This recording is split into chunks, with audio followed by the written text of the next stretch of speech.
afternoon, everyone. I was just about to take a sip because I didn't remember what order we were in, but of course our CEO does. So sorry for the slight jolt. I am super excited to be here on this afternoon. What an amazing panel. And thank you, Ben, and all of our founders and leaders in corporate for making LiveGood such a place where we're excited to be here. Prices going down, the passion on how well the products do, and of course the opportunity altogether, in my opinion, it gives us a very, very robust and well-rounded opportunity to offer to people. So today what I wanted to share was really around putting together your lifestyle worksheet, your math worksheet. Right? And this is a very quick thing. It's something that you can do, of course, after this call. You put a little bit more time into it, but I want to give you the framework for it. And the reason, what made me come up with this is as a builder, as a network marketer, as someone who promotes, I will have to admit the opportunity probably 98% of the time. I'm coming across people where I'm always asking them how much money would they like to make. And, you know, yes, there are people that I speak to that an extra $500 is viable for them, but many of the people that I come into contact with are, you know, shooting for 5 figures, right? And that $10,000 a month is a constant theme that I hear. And when I ask people, well, how would that make your life different? Or how would your life be better with the 10,000? People say things like, oh, I'll be able to pay off the bills. I'll be able to do all of the current things, right? That's like in the present. But when I say, okay, but great, let's say all that's done, then what, right? And then it's a blank stare. It's a deer in headlights. People have not really thought about life after bills, life after debt, life after the struggle, right? Life after you go ahead and tie a bow on this challenge right now and you move on and elevate yourself to something else. And so what I really wanted to do was help put everybody at least in a forward motion thinking where you're saying, okay, yeah, I want $10,000 a month. All right, I want 20,000, 30,000, whatever that may be. But then what would I do with it? What would I do with it after all of the bills are paid? Because the assumption is that, yeah, you want to set yourself free, but you're going to live after that. So there are a couple of categories that I want you to think about. I actually have 8 categories. You may have more, you may have less, but I want you to think about number 1, the home that you want. Okay. And what I don't want you to do is I don't want you to limit yourself. I want you to obviously think about the home that you really want, okay? Regardless of what somebody else says you want or you shouldn't want or need or don't need. If you want a tiny home, then say that you want a tiny home. If you want $1 million home, say that you want $1 million home. It's what your heart desires, because when you follow what your heart desires, you'll actually put your own self into momentum, okay? It's you restrict yourself because you're taking on somebody else's perspective of how you should live your life. So think about the home that you want, but not only that, I want you to consider what is the monthly payment on that, right? What is the monthly payment on the home that you want? If you don't know, go to Zillow. Just go to Zillow, look for a familiar home or something similar, right? That you would like to have and write down the monthly payment for that home. Okay, great. Category number 1. Category number 2. People want cars. Okay, great. What kind of car do you want? This is after bills now. Okay, we are post bills. The assumption is that the bills are paid. Post bills, everybody. Okay, so don't write down, oh, I got to pay $10,000 credit card debt. That's done. You've done that. Okay, the car that you want. What kind of car do you want? What is the monthly payment? What is the down payment? Same thing with the house, down payment even. What is it that it costs to put it down, the money to put it down, or if you're going to pay cash or whatever your methodology is going to be from a monthly perspective, what is that dream car costing you? All right. And write down the monthly payment. Go to CarMax, go to Car Gurus, go to someplace and just look at the cars that you want and just pick one that you love and come up with the car payment. All right. Write that down. And then I want you to start adding these things up, add the monthly payments up. Okay. Third thing, food.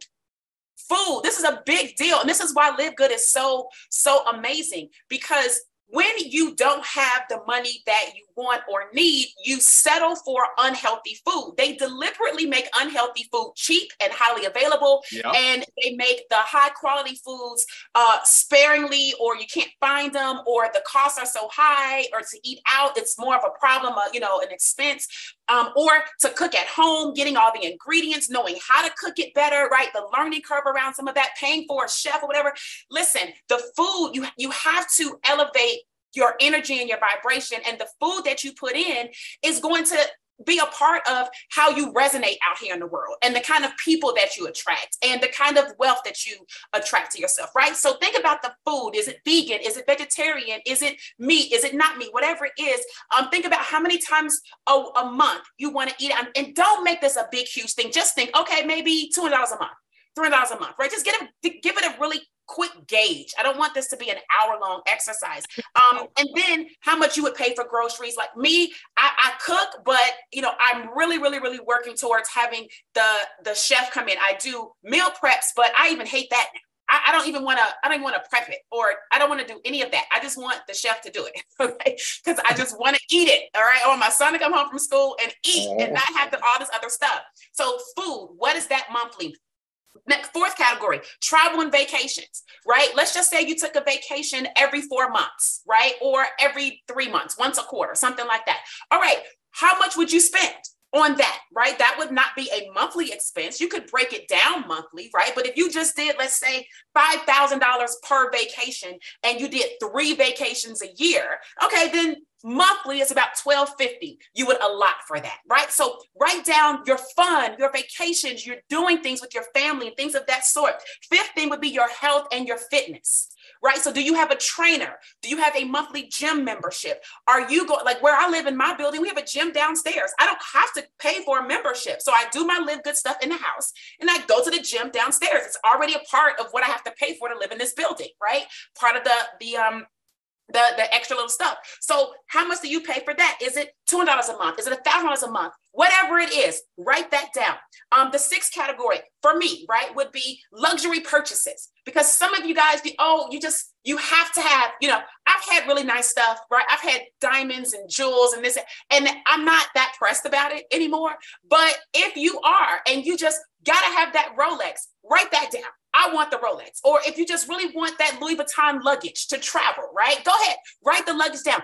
How much does it cost you to have the luggage? You're not buying luggage every month, okay? So that is more of a expense that you can add up for the whole year, but write that down, okay? And then the last thing, almost last thing for me is my son's school. My son is in private school, right? I love his school. He plays baseball. That costs money, right? His education is the most important thing. So I have always made an allotment that my son's school has to be, it's part of my life, right? It's just right there. It's not just bills, right? It's my son's school is high up that ladder. And so write down education for children or your grandchildren or yourself or whatever it is, okay? And then the last thing is your saving and your investing, all right? How much are you gonna put towards savings or how much you're gonna put towards your investing so that you can put your money to work for you? You're doing all of this work with LiveGood now, but the goal would be to take some of it and put it to work for you. So how much is that? What would that look like on a monthly basis? Add all those things up. Add all those things up. And guys, I'm gonna be honest with you. I made a lot of money in network marketing, but I actually redid this worksheet just yesterday and I added everything up. And in real life, everything I want is only $30,000 a month. Only $30,000 a month. And that's $360 a year. Do you guys know that many people are like, oh, I want to make $100,000 a month. Oh, I want to make $1 million a year. And that's fine, right? I'm one of those people. I want to get back to those levels too, but that's not what you need right now. You don't need $100,000 a month right now. Maybe you only need 10 or 20, or for me, 30 to live the absolute dream life that you want right now. That includes everything. The bills are paid.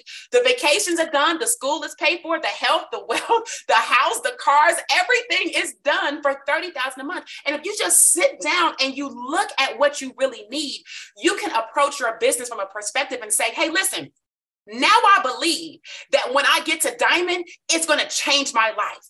You can really believe that because you look at what you want and you realize diamond actually is contributory to that.